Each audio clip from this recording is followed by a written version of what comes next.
Welcome to the Rental Realm podcast. My name is Jay Ulrich. I am here with Matt Davies. How's it going, man? Good. Thanks for having me. Yeah, of course. Thanks for being here.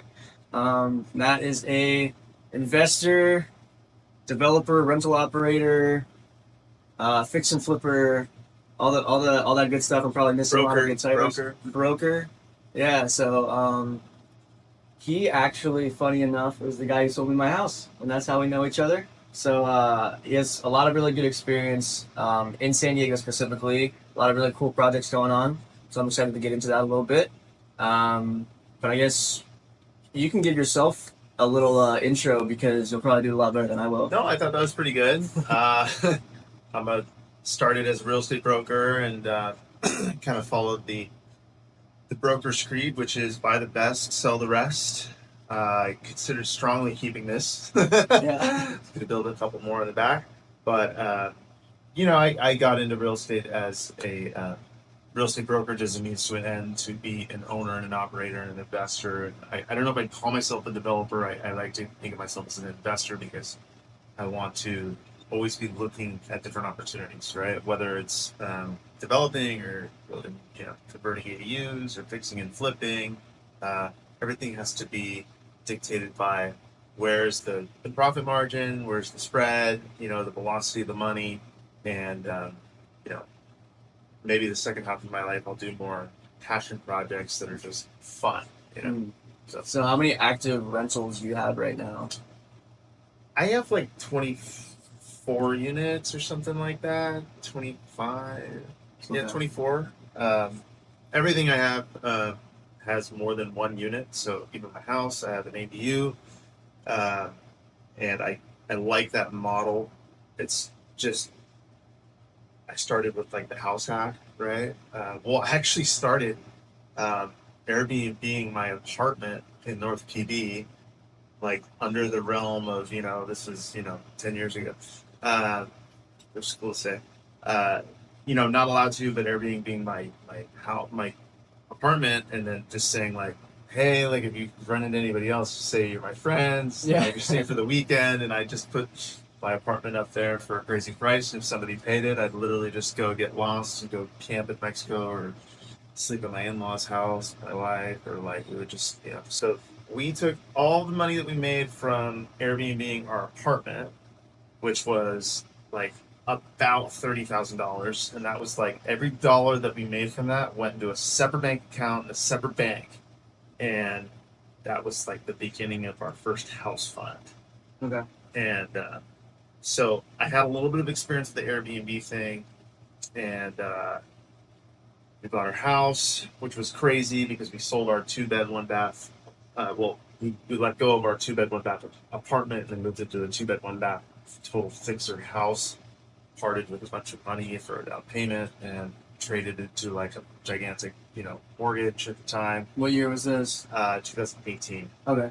So, November 15th, bought a house, went from paying $1,850 in rent to paying $4,500 a month in mortgage, and moving into like a complete junker. And then 4 months later, I kind of found the deal of a lifetime that I couldn't say no to. And I was actually looking for deals for my clients, and I found this deal, and I was like, I'll buy it. And that was my first Airbnb that was 3 units. It is 3 units. I still have it. I own and operate that. And, In North Park? Yeah, North Park. Cool. And so that's kind of how it started. It happened kind of quick, but every deal kind of springboarded me to the next one. And it started with I really liked what you're doing with the AI and like the Airbnb stuff, because it's like a really good tool for anyone, big or small, right? Right. Yeah, that's our goal, is fit basically any SDR host. We talk to people who have 200, 300, 400 properties that can use Source Buddy. So it's been cool to see like how we can apply that and how we can alter our products, or I guess improve our product to fit that need, because there's so many different tools that you can use now, and that's where the value comes from, having a really solid property manager in the short-term rental space. Yeah. And for you, I understand like doing mostly long-term rentals, it makes sense to continue scaling and just put people in there, fill it, keep going, because you're your own managing, right? Yeah, I manage my own stuff, and I I know that Airbnb is a lot of work, right? But I think it's a great thing. Like if you want to have an Airbnb business and scale it, and that's your focus, like cool. It's just hard to wear so many hats at once, right? Be like the long term or the short term, or because you get the economies of scale of like, hey, I'm going to buy like 6 of these couches off somebody else, or whatever. You know, like the deeper you go, the more fruit there are on the thing. So I'm kind of phasing out of the short term rental thing just because some of the things that I've realized, like you design spaces for short term that might not necessarily work as well for long term. For example, you don't really need storage in a short term. You kind of don't even need laundry sometimes in a short term. Like my 3 bed 2 bath in Northport doesn't have it has laundry, but it's in a shed and it's locked outside. Okay. And every once in a while, I get people that want to ask about it, but it's not a problem. Um, but obviously, if that was long term, they'd rather have a garage. But my garage is converted into an ADU. Well, it's not an ADU actually, technically, which is a very important distinction. And which is why I can still have ADU. But I also have a backflow unit. So you kind of realize where okay, maybe this is deficient for storage or parking or garage space for a long term person, but it would work great for a short term. Yeah, and that is interesting. I think it's a good point because in San Diego, it is really competitive to have an Airbnb. So some owners go into it with the idea of like, oh, I'll just furnish this with like mid-tier quality stuff, and then we'll see if I need to mid-term rent it or long-term rent it down the road. Right. But the mentality now should really be like, if you're gonna go Airbnb, you gotta go all out. You gotta separate like your extra space in the garage, that's going to be a game room, or like Right. you got to put a hot tub out there, and you got to put all this money in. The ROI is there, but if you kind of go that like middle tier route where you're not really competing with the top players, you're not going to make as much money, which is like a strange realization that you have to come to, and it's a little risky if you haven't done an Airbnb before. Yeah. And that's why like for us as like operators, managers, consultants, like when we tell our owners you have to put in this much money, it's like holy shit. Right. But we're like, okay, but you can make this much, your ROI, like you'll get back the amount of money that you just put into it in about a year. After that, it's like you're just gonna be crushing it. Is your what is your like standard setup cost that you were like, hey, as an owner, you got to spend? Like, I have a number in mind. I want to hear what your number is. Yeah, so it depends. So I'll use one of our properties that we're just actually we just put it on Airbnb this week. It has renters coming in on Friday. It's in Mission Hills, so that's a 4 bedroom. So like bigger property, pretty desirable area. You can, I mean, what we'll do is we can say like, um, if we spend this much money, here's what you might make. If we Right. spend this much money on furnishing, here's what you might make. Interesting. This owner in particular was totally on board for us to go, as much as to invest as much as we needed to. Sure. Obviously, it's his investment, so it's up to him. But like we said, like if you fit in this range, it's probably gonna be, really profitable. I think we ended up putting in 70 grand. total. 70,000? Yeah, Wow. on the furnishings for the 4 bedroom. Oh. That comes with all the operational costs, the licensing, Yeah. like interior designer fees, Yeah. photography, all that stuff. So there's a lot that goes into it. I think Yeah. the furnishings alone were probably 50K, Yeah. which still is like we just got really quality stuff. Like he wants this Yeah. to be a rental for a long time, and it's a Yeah. great idea. Yeah. Because sometimes you get owners you work with who are like, can you just get stuff off of Craigslist? We're like, yeah, we can like go hire people to do that. It's going to take way longer. Yeah. Your property's going to be sitting there, and then you have to figure out what you want to do with it at that point. You have to replace things over time. So Yeah. like, he was shopping. I mean, we had an interior designer do it, Yeah. and so she like put together this entire like mood board and all this stuff for every single room. It was Yeah. beautiful. We haven't done something that like upscale before, honestly. Right. Mm-hmm. Like typically, it's gonna be if it's like a 1 or 2 bedroom, we're in between like 10 and 20 grand. Yeah.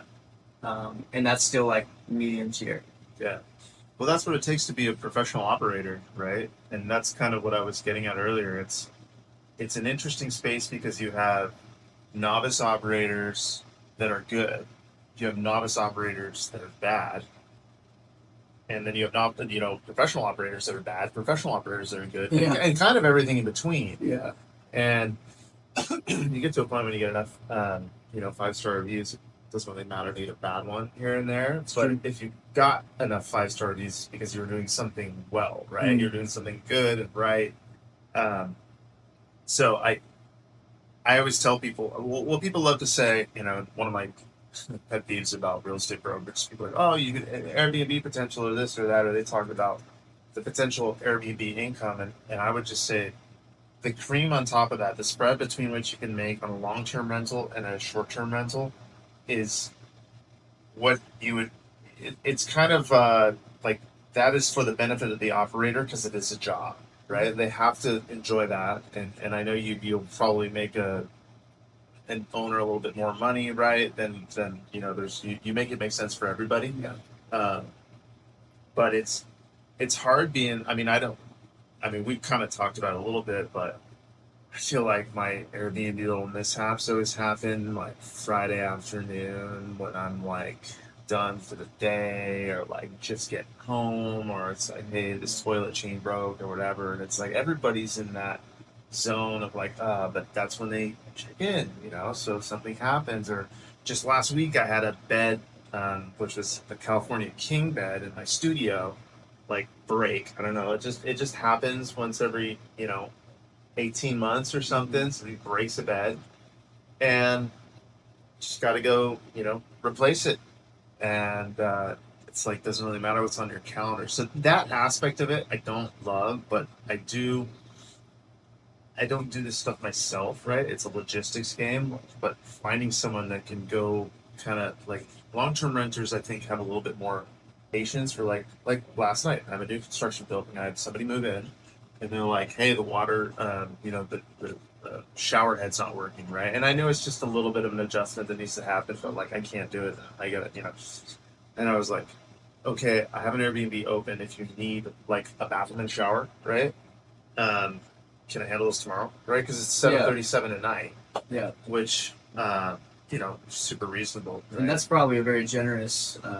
Well, got to have a solution. Yeah, for I mean, somebody. I've had landlords that have not even responded. So it's like several days later, and you're like, dude, really? Yeah. So Yeah, like when there was those crazy rains, I had one water heater that was like went out or something. And it's like Saturday and it's raining like hell and my water heater's in an outdoor enclosure that's near like an area where the water ponds and I'm like looking at this thing like and I'm like calling the manufacturer and I figured out how to get that electric igniter to like turn back on and I'm like, yes, freedom. yeah, So yeah, I don't know but there comes a time, I don't know how to say this, like in the beginning you have to be a yes man. You have to say yes, yes, yes, yes, yes to everything, right? Like load it up, fill up your schedule, figure out what you're good at, become versatile at things. And then as you grow, you have to say no. The only way I grow is by saying no to things. So I can't, just because I can't go do the demo in one of my own houses. First of all, like I'm probably gonna hurt myself. Like I have eyewear on at all times, but there's just things that like it doesn't align with what my greatest strengths or my greatest gifts that I can give to the world are. So I have to like hire somebody that's what they do all day, right? They're dressed for it. They have the tools. They're ready to go. They have the stamina and the strength to like go do the demo or run the electrical or do the roofing or whatever. So um, Airbnb kind of forces you into being a generalist, which is a good skill, but not forever for growth. yeah. I think that is very true. I know, like, I've been trying to get into more real estate investing outside of my management business for a little while, Yeah. maybe the past like year or so, because we've been Right. running our business since 2021. But we do want to, get into ownership. And a lot of times I hear from people like, play to your strengths, which I think is a great suggestion. Yeah. For me, getting into real estate through short-term rental is pretty difficult. Yeah. Like if you're looking at that as your form of revenue generation, it kind of limits you a bit. Yeah. And there's so much competition. Yeah. If you don't know how to get involved in like the renovation, the restoration, like if you can't get the right deals and you're only looking at the pocket of like turnkey homes that are ready for Airbnb, there's Yeah. like an insane amount of competition. Right. So we kind of limit ourselves when we're looking at that. We try to kind of like broaden our scope and think like, okay, what if we go into like apartment buildings, 5+ units, a little bit less competition for that. And then we go in with investors or something, and we can kind of work our business up that way. Those deals are still very rare. Yeah. So putting yourself in a position where, like, for me, like, I do want to get more involved in, like, I think it's important to have different exit strategies and different ways of operating things. Because, like, you have short-term rentals, but most of yours are long-term rentals. Yeah. Like, there's a reason that you have your rentals in North Park as short-term, right? Those particular units, and you haven't just converted them. Everything I have is in North Park, but Yeah. Yeah, I can't just say North Park. yeah. The ones on that property, that's another thing, because I had three other ones that were a couple blocks away that were short-term rentals, and it was just like problems, and it was just a slightly different property, right? Like the one that works well has parking for every unit except for the studio. The one that didn't work well had 3 units and only 2 parking spots. The one that does work well had central heat and air and mini splits. The one that didn't work well didn't have the electrical load like to put a mini split in it, right? And during the summer, I'd have one of these, floor AC units that would somebody plugs in the hair dryer or the curling iron and it trips the whole thing, and I have to act like it's the first time it's happened, but I know exactly what happened, and the electrical's like a big rat's nest. And I also had long-term renters on the same property as short-term renters, which I realized was like not a good mix. Yeah. Right. And the straw that broke the camel's back was I was having electrical issues, and I had all new like main service panel, but I kept like fixing electrical problems, and they kept like arising, right? So I'd like find the problem, fix it, find the problem, fix it, find the problem, fix it. And then one night, one of the Airbnb guys goes, "Hey, one of the outlets is glowing. We call the fire department." And I just said, "All right, that's it. Everybody out." And I rewired every one of the units. I spent like 25 grand in like 3 days, and just like had these guys like, I had drywall guys going behind electricians because they're like putting all these 4-inch, diameter holes in the walls, and like running wire and abandoning and putting new sub panels. And that's why, like, your house that I renovated, I just run all new electrical because I care about these properties from a health and safety perspective. And old electrical is a potential electrical fire. The other one that I care deeply about is gas lines. For some reason, people are not like worth their salt anymore. And if it holds, I had this plumber that I really should, I just let it go, but I should really like file a lawsuit. He was like, it only has to hold pressure for 15 minutes, and it's okay if it's 7 minutes. I'll be there with the inspector. I'm like, dude, if it's not holding pressure, okay. So when you test a gas line, you disconnect it, and then you fill it up with air, right? And then they put a pressure gauge on it to check it, and it has to hold 15 pounds of pressure for 15 minutes. And so that there could be a teeny tiny leak like over time, but if it's truly like there's no leaks in the lines, then it'll hold 15 pounds of pressure for 45 minutes or like hours or days, right? It's going to fluctuate as the temperature increases and closes, but this gas line wouldn't hold pressure, and I just thought it was totally unacceptable as a person with a license that they would not care about. On the other side, I've also been kind of a part of a deal where somebody hit a little gas line with a razor thing, and then we got a legal letter, and it cost somebody 40 grand, and so I don't know. Health and safety is most important.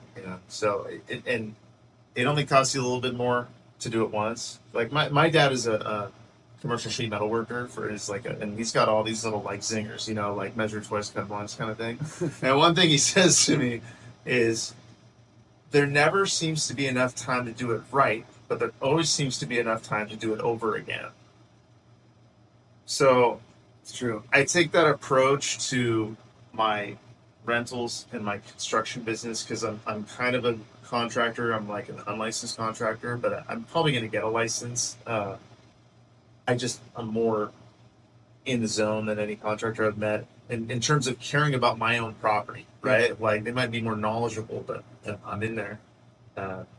So yeah, it's as you grow, right? There's more. If you're growing revenue, you're also growing risk, and you have to down put. You have to minimize risk while you grow, and it's not when I think about people buying 100 units in the Midwest or something, or I'm going to buy this Section 8 rental, and I'm going to cash flow $400, $800, $600. To me, you're doing what you said earlier, which is you're buying something that is turnkey. That's maybe it's renovated by the property manager, and then like they didn't do the roof, and there's a lot of competition, and you're going to do the math, and the value is going to be based upon an 8% cap rate, and there's going to be expenses. It's an old water heater, and they need to do all this weird stuff. $400 a month is not going to like get you to freedom, and I'd be more afraid of having 100 houses. Like if I was making 40 grand a month from 100 houses, I'd be more terrified in cash flow that of all the liability, right? That's 100 water heaters, that's 100 roofs, that's 100 tenants, that's 100. It's so I don't know. I want to go deep, not wide. Yeah. And I want to have good stuff, and because I still consider myself very much in the infancy of like what I want to do and where I want to grow to.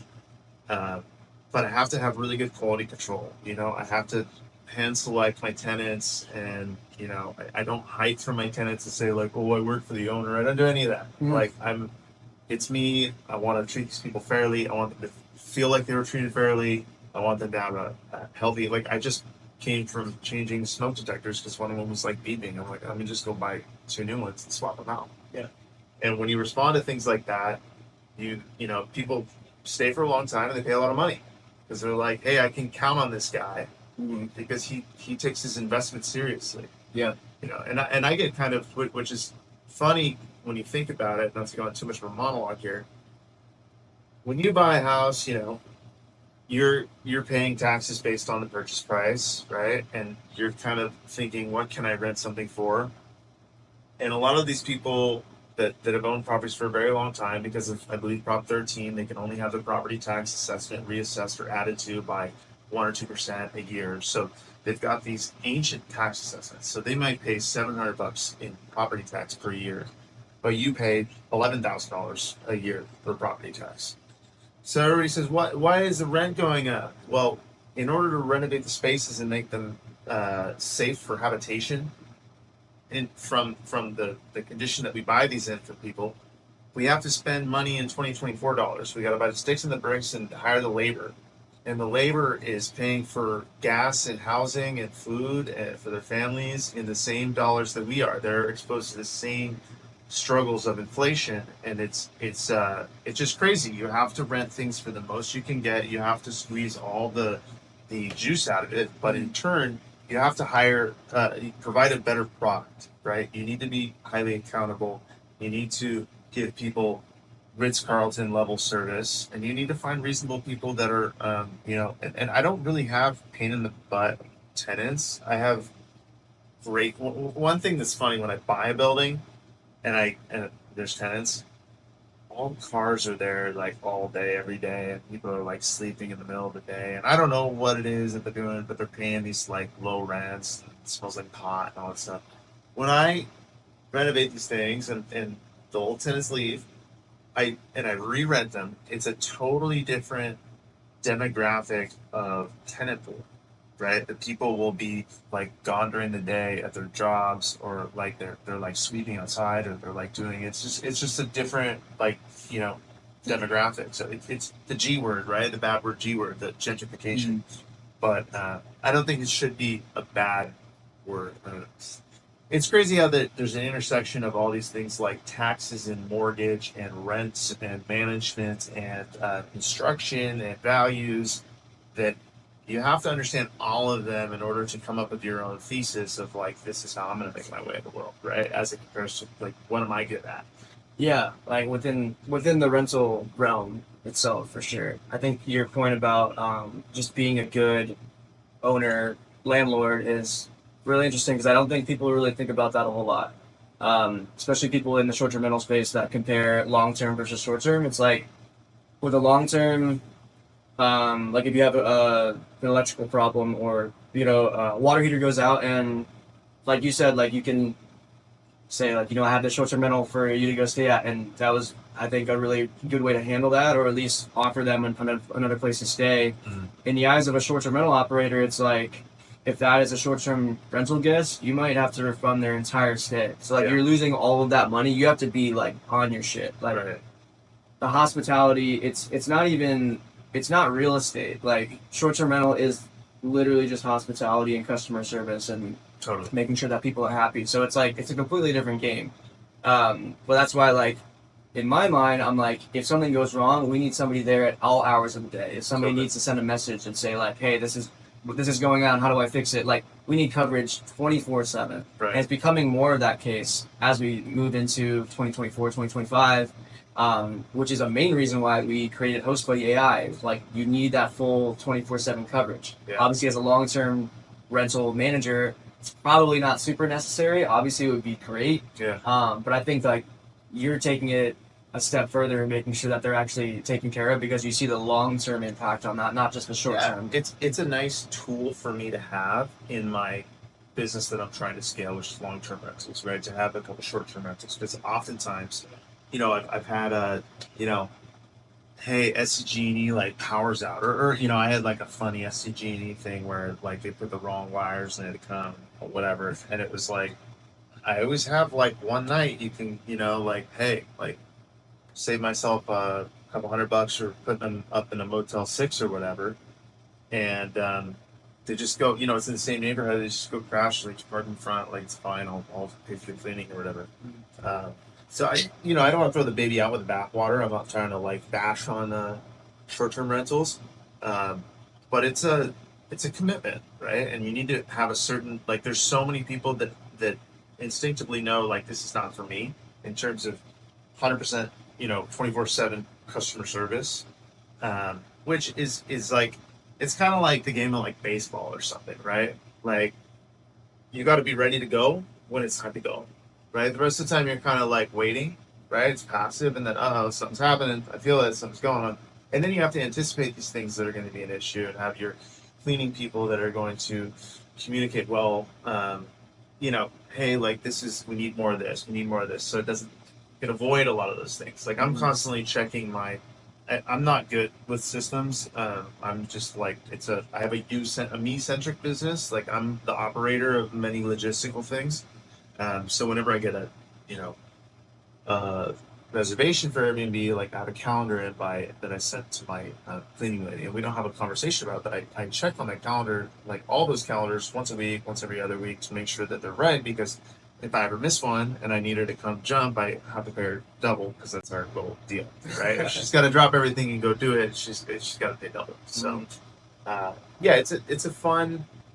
I'm interested to see where it goes in the next 3 to 5 years. It seems like San Diego's really kind of hit the business with a rock, with the whole like, you have to get a license and you have to do this, and there's like compliance, and that's another reason I'm getting away with it from it, because neighbors don't like it. I wouldn't like it, personally, if I was live next. Well, I do live next to a couple Airbnbs, and it doesn't bother me personally, because they're, it's every once in a while they'll have some like quinceanera or something where there's like a whole mariachi band or something, which is whatever. So yeah, it's a hustle, though. It's a lot of work, right? Yeah, it is. I am interested to see how everything develops in San Diego specifically, because I think another reason for you not to go the Airbnb route is because you are looking at how do you add value to the properties that you're buying. A lot of times that's through ADU development, and you can't short-term rent an ADU, right? So a lot of your properties, like, at the end of the day, you have a bunch of different units that you're operating. Yeah. And I think it's great that you can't short-term rent an ADU, because it's hopefully fixing the housing crisis. A lot of your units are rent controlled, right? Is it like, I'm always confused about that. So Sure. I guess we can get into that as far as ADU development. But there's certain zones where you can have a certain amount of units, FAR ratio, all that stuff. But for ADUs, I know once it gets to a certain point, you have to have a certain amount of rent control. Yeah, so I have I have one 110% AMI affordable unit, a moderately affordable unit. I just rented it last weekend. and that's part of like a bonus ADU program where if you provide a affordable one for 15 years, they'll give you a market rate one as well, like in addition. So um, that's a cool tool. I certainly don't mind it. I don't really want anything to do with like there's so many different types of affordable housing, right? There's Section 8 housing. There's San Diego Housing Commission. They have like very low income, moderate low income. Like there's all these different like family size and what it is, and they all come with different incentives, right? Where maybe it's like property tax reduction, maybe it's I get to build an additional unit and whatnot. But I kind of found that the one that I just built was, and what I'm allowed to rent it for, they're kind of at par with the market, and it's only deed restricted for 15 years. So that's a positive thing.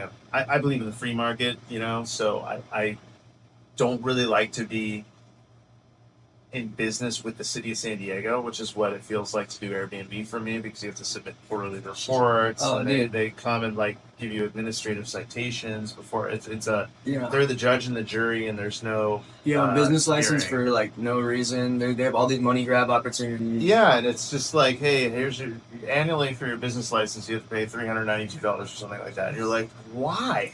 Like, I have to pay $800 to the state of California for the LLC or whatever it is. Yep. But these are all at the end of the day, if you really do the math on the Airbnb, for me at least, and I'm not optimizing it like you do, I'm doing my best within my comfort zone and my boundaries so that I can operate my thing. But there's all these little incidental costs, right? Like replacing a couch, like sheets all the time, like, there's like cups need to be fixed, like somebody will break a light fixture, somebody will, like something. Ideally, you can get those things covered by guests, but when it comes down to like the wear and tear, like you're saying, replacing those furnishings, Yeah. it is an investment. Yeah. Like long term, and that's like every year, sometimes every 6 months. Like Yeah. things get stained, and stains you can fix, but like the springs of a couch slowly wearing down Yeah. until it's uncomfortable, and beds breaking and Yeah. stuff like that. Like you can't really get that. You can't pin that on a guest every time. Yeah. And you gotta send somebody Rugs, out. like all sorts of, just. Yep. And then people will come and be like, I was hoping that you had like a mixing bowl so I could make like, this or that. And you're like, I'm sorry, I don't have like a full kitchen here. Yeah. This is not a. Like, where's like the blender? Because we don't really put blenders on our units because they break a lot, and Yeah. we don't want that expectation. So we don't list it. And if you don't, like, that's an amenity where like you can check that, right? Yeah. But people are like, they show up and they're like, there's no blender. Like, what, I Yeah. can't make my special smoothie. Yeah, it's hospitality. It is hospitality. You're running a hotel, man. And I just decided like, because I thought about it for a long time. I had 6 at once, and I did the math because rents have gone up, right? And I think Airbnb, people doing Airbnb in their house is only very small margin of the reason that rents have gone up. But when I do the math, and I don't have to pay for like the paper towels and the toilet paper and the sheets and the shower curtains and like the rugs and the couches and like the beds that break and the light fixtures, and then deal with like my mental thing. It's like they're gonna come in here, they're gonna bring their own stuff, they're gonna move out, and Yeah. I have a consistent revenue stream 12 months a year. I don't have a slow season and a high season. You do in terms of trying to find a new tenant, but I think North Park, right, have rentals is a place, it's a community people want to live for a long time. It's not a very transient community, like a Pacific Beach would be transient to me, where somebody, like, people live there between, like, college to, like, 25, 26, and then they're like, I gotta get out of here, right? So, that's, like, not what I'm looking for. Like, most of my tenants are probably, I would say 100% of my tenants are, like, under the age of 35, and they're young professionals with great jobs that like could buy a house. They're like on their way to doing that. Don't mind dogs, like I don't like puppies, but I don't mind dogs. I don't mind, and these are just, they want parking, they want laundry, they want a nice place, and they'll pay for what it costs. Yeah. That's what North Park is. I think that's like a perfect spot. Yeah. So let's talk about that a little bit, because I guess we can. So what is your buy box then? Yeah. I'm always like expanding that and trying to Well, I know what I like fundamentally. So I look at stuff from a real estate fundamentals perspective, which I kind of learned from being a real estate broker and representing like, the old guys and been doing this for 30, 40 years. They'll be like, hey, what do you think about this, 40 unit development here? There's no parking and the units are really small, but we're going to get this much in rent and this much in blah, blah, blah. Yeah, I don't want to deal with that, right? Because they're like, people are going to complain that there's no parking. They're going to complain that there's only a window on one side of the wall. They're going to complain that this and that. Like, I want good, like, real estate that's not sexy, right? So to me, I want full size lot or large lot, right? Like this property, for example, because I did own this property. Uh, I believe it's 5,000 square foot lot.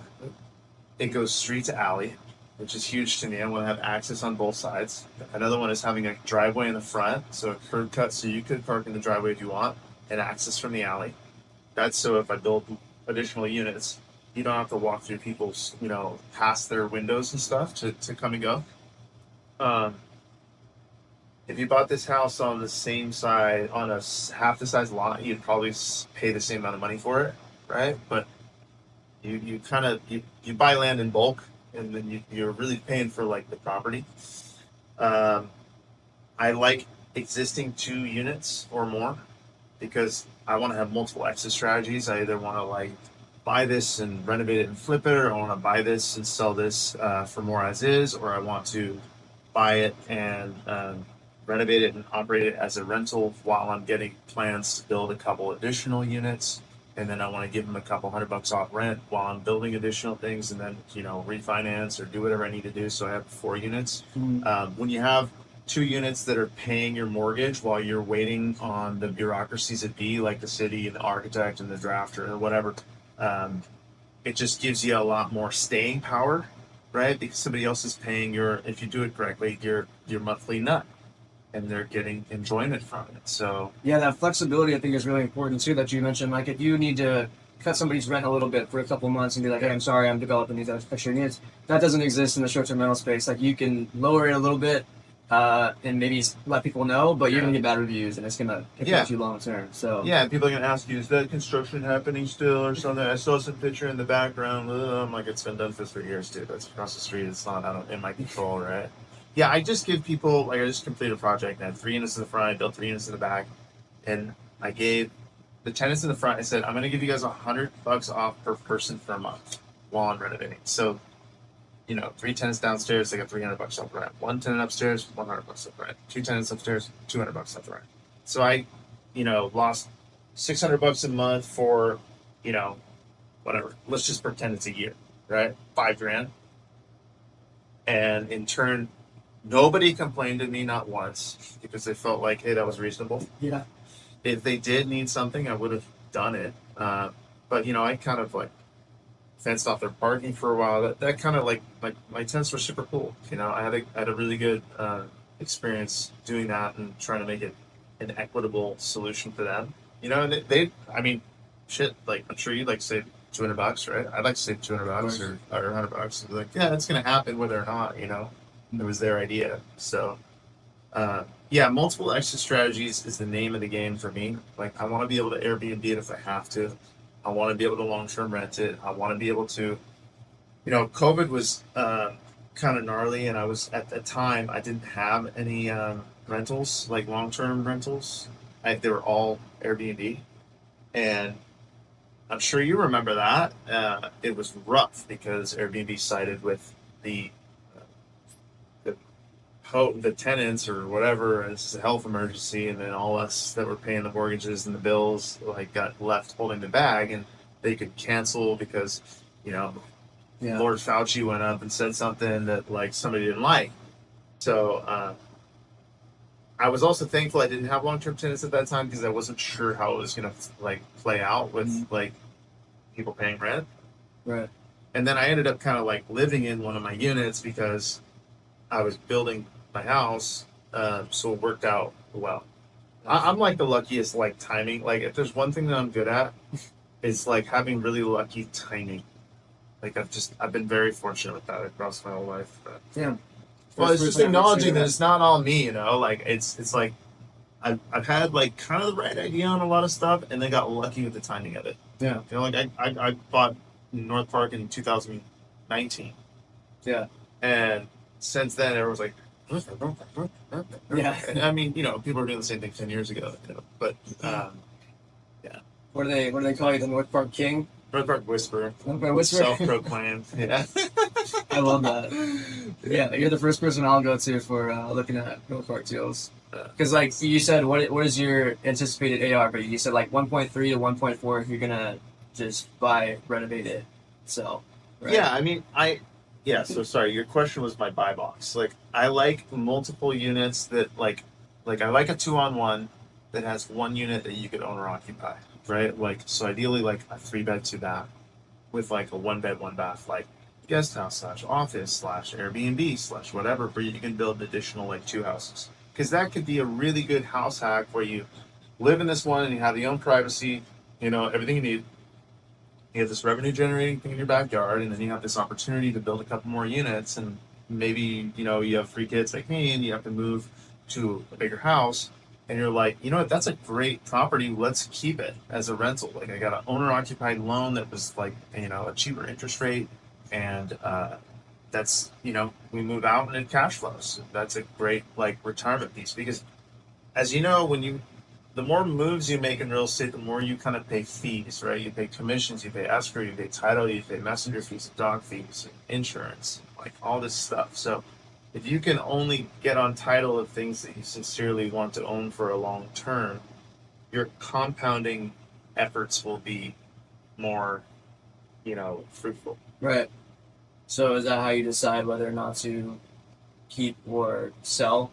Like, is that always do you go into a deal knowing exactly what you're gonna do with the exit strategy, or you're kind of just like, well, we'll see. I go into it knowing what I'm gonna do, but I also go into it like my one that I have in Hillcrest that you walked the other day.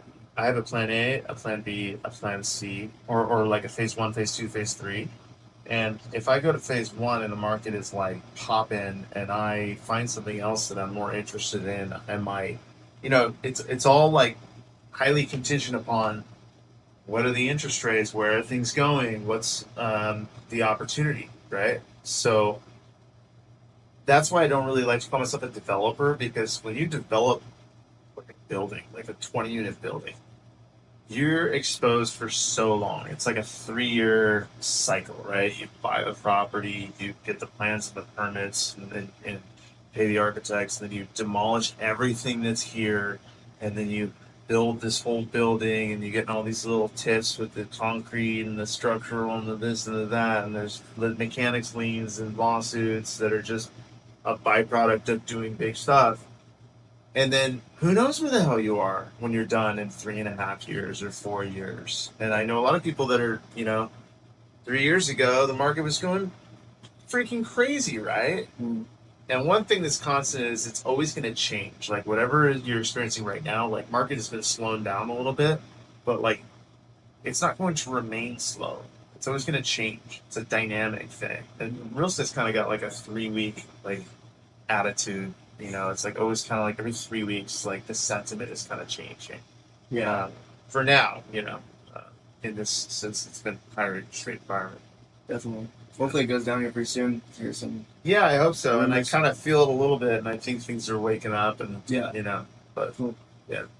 All right. Well, I think we got just a couple minutes left. I wanted to ask you if you had any advice for somebody trying to get into, let's just say, real estate investing in San Diego as a whole. Because like you go into multiple exit strategies. Let's just assume somebody has a little bit of capital to put down for closing costs and down payment. Yeah. But they want to get into, they're having trouble finding a deal. What would you suggest? Well, that's definitely the hardest part, right? And that's kind of where you make your money when you buy. You know, you've heard that before. But it's true. I've heard young guys and old guys and everybody say it's true. You have to find something that's undervalued and buy it, you know. So any sort of edge you can get, you got to take, right? Because like if you can save, you know, like I bought a cool car, but I was like, I'm not going to pay full price a couple years ago. I'm not going to pay full price for this because I need just a little bit of an angle. I need some angle on it, right? So everything I buy has some angle. So even if I buy something that's on market, it's like I was first to the draw, right? I got Yeah. it, and I know the people involved, and they're pushing me through because like I've got a reputation that I need to uphold, and they're pushing it. So I think it's good to look at on market things. I have no problem buying things from wholesalers. I don't like buying on market wholesale deals where people tie something up that's on the market and then go try and tack 10, 20 grand on it and sell it to somebody else. I don't like doing that. Um, I think you just have to go to like some real estate meetups and talk to some people, but maybe it starts with getting clear with what you're looking for Mm-hmm. and then being clear if it actually exists. So I stay awake in bed at night and I look at like Redfin, what is sold on market and off market, and I use Property Radar to kind of triangulate how big is the lot and how big is the structure, how many square feet is it, can I see any pictures that are on Realtor.com or Zillow or whatever. Uh, who did this deal? Like what are like the and knowledge is power in that situation because you don't want to overpay, right? I'm a big believer in like walking things physically. Like you need to show up and walk it and feel the tactile sensation of it because in photos things shoot really well. You show up, and you're like, that smells kind of musty and it looks kind of old. Like it looked like it was in better condition from the HDR photos. Yeah. So for me, it's like the spreadsheet is like the last thing. You have to make it work on the back of an envelope or don't do it. Yeah. Like I don't have like a big what are you targeting, like 8%. I don't run my business like that. I don't want to be untitled on property that is not any good. I don't want to buy something even if it's a money making opportunity. I gotta stay focused on like what it is. So just get really involved, walk a lot of properties, think critically, read home inspections, understand. You got to know the difference between a stick and a snake, right? Because one bad deal can sink anybody. Like go big, one bad deal, sunk. Right. Yeah, especially when you're looking at getting approved for a loan too. Yeah. Yeah, you can run into a lot of trouble. So I think that's really good advice. Yeah. Invest in yourself and learning. And not even like guru wise. Like don't go to like some guru and like listen blah blah blah blah blah. Like just go to open houses, paper trade, watch these deals sell, and be like, hey, like I see this house just sold for 600 and now it's back on the market for 850. I'm gonna guess that they spent $60,000 on renovation because they have this and that and this and that, but the panel's still the same. And like you kind of gotta like run the numbers and like put yourself in their shoes, put yourself in their shoes, put yourself in their shoes, and then be a fly on the wall with as many people as you can be, and not even like, hey, like I want to help you and blah blah blah blah blah. Just bring value to people you want to be like associated with. Yeah. Right. Like people often tell me like, hey, I want to like do a deal with you or blah blah blah blah blah, and I'm like, well, the hardest part is finding the deal. So if you find a great deal, then like let's do it. Yeah. But then people very quickly realize that I have very high criteria for a deal. I'm actually a very conservative investor. Like I don't want to buy something that seems skinny. Like I've never lost money. I've not really even come close to breaking even. So I don't plan to. I think life's too short, and it's called think and grow rich, not work really hard and grow rich. You have to like put a lot of thought into these things, and like everybody has different business models, especially with like flipping, right? People that are like, I can do the cheapest renovation, and boom, boom, boom, boom, boom. To me, that just is like liability, liability, liability, liability. Why would I do that, right? Like, I'd rather, hey, like, I'm buying this for a price that permits me to do all the necessary infrastructure upgrades that I need to in order to make this a habitable, safe house for the next person to agree with. So I can buy something for cheap and sell it for high, right? Buy low, sell high. That's the thing. Consequently, I spend a lot of money to do it, but in my heart of hearts, I feel kind of good about it. And this might not be a good like investor thing, but it's just my own personal preference. Like I don't really want to buy something in Oceanside and trying to squeak out a $85,000 renovation to try and make a $40,000 profit. Like I want to,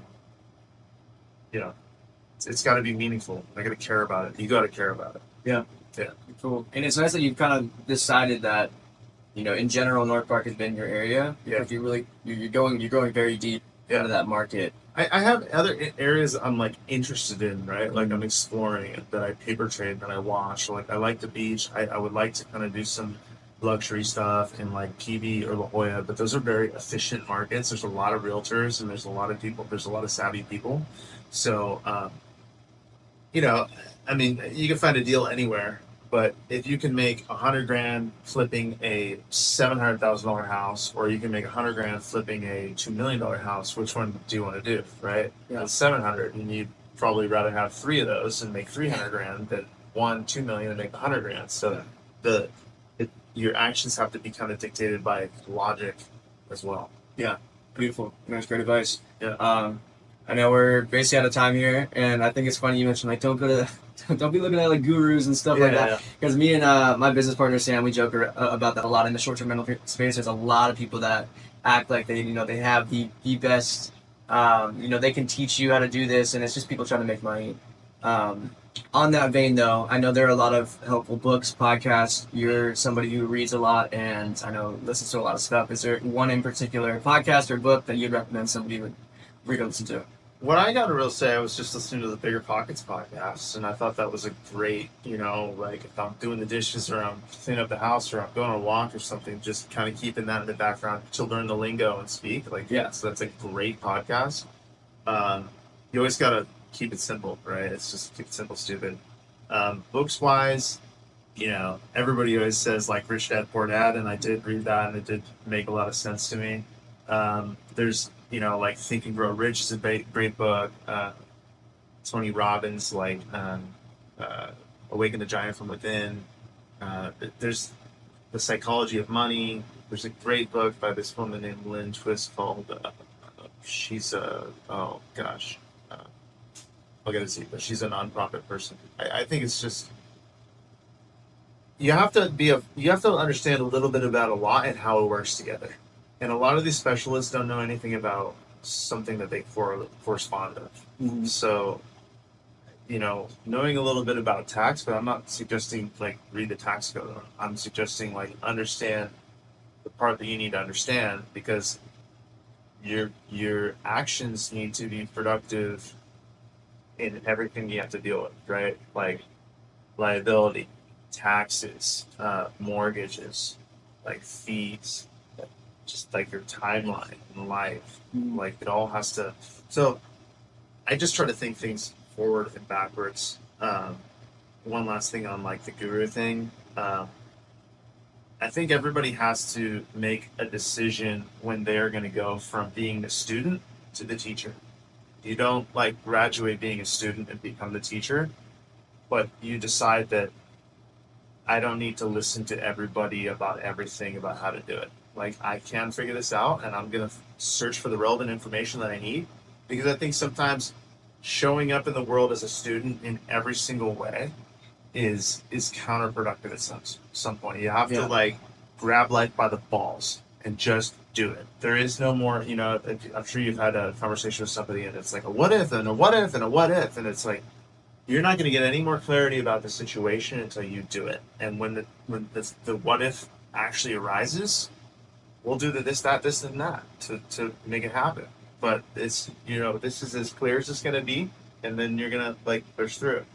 I think there's a lot more like blood and sweat and just kind of like going for stuff, but being cautious and optimistic and being knowledge is power, like understanding. Like I mean, I just know like I remember numbers and what they sold for, so that I have an intuition that's based on logic. Yeah. So once I like download all this like facts and figures, then I can walk and have an intuition about something. So 100%. Yeah. Good stuff. All right. Well, we'll close up with that. I appreciate you being on. Cool. Matt. Yeah. Thanks for having me. It's been a pleasure. Yeah. So. We'll do it again soon. All right, guys. Cool. Thanks for listening. See you next time. Great. Thanks. Sweet. Told you to talk about. Dude, yeah, that was great though. Tucky boom bye. Oh, I see what you're saying about this place gets hot. Dude, and that it's dope though. That works well. In particular, yeah, it's